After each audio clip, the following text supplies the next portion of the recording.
আসসালামু আলাইকুম ওরহমতুল্লাহ। প্রিয় দর্শকবিন্দু, আশা করি সবাই ভালো আছেন।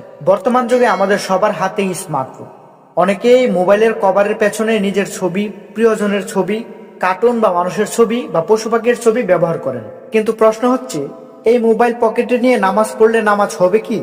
মোবাইলের কভারের পেছনে ছবি থাকলে কি নামাজ নষ্ট হয়?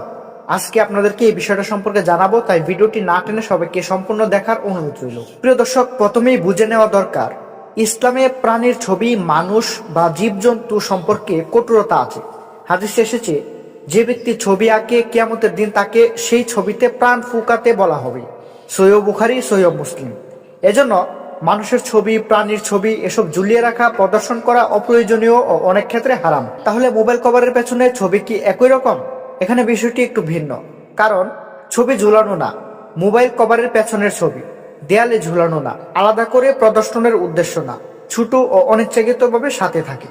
2. নামাজের সময় ছবি দেখা যাচ্ছে কিনা। যদি ছবি সামনে থাকে, চোখে পড়ে, কিবলার সামনে থাকে, তাহলে তার নামাজের খুজু নষ্ট করে এবং মাকরু হয়ে যায়। কিন্তু যদি ছবি পকেটে থাকে বা পেছনে থাকে এবং নামাজের সময় চোখে না পড়ে, তাহলে নামাজ হয়ে যাবে, নামাজ বাতিল হবে না।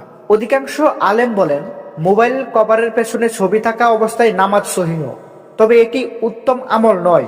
ইচ্ছাকৃতভাবে ছবি নিয়ে নামাজ পড়া থেকে বাঁচা উচিত। নামাজের সমস্যা হবে তখন যদি আপনার মোবাইলের সামনে রাখা হয়, ছবি কিবলার দিকে থাকে, বড় ও স্পষ্ট মানুষের ছবি থাকে, নামাজে মনোযোগ নষ্ট হয়, তখন নামাজ মাকরুহ হবে।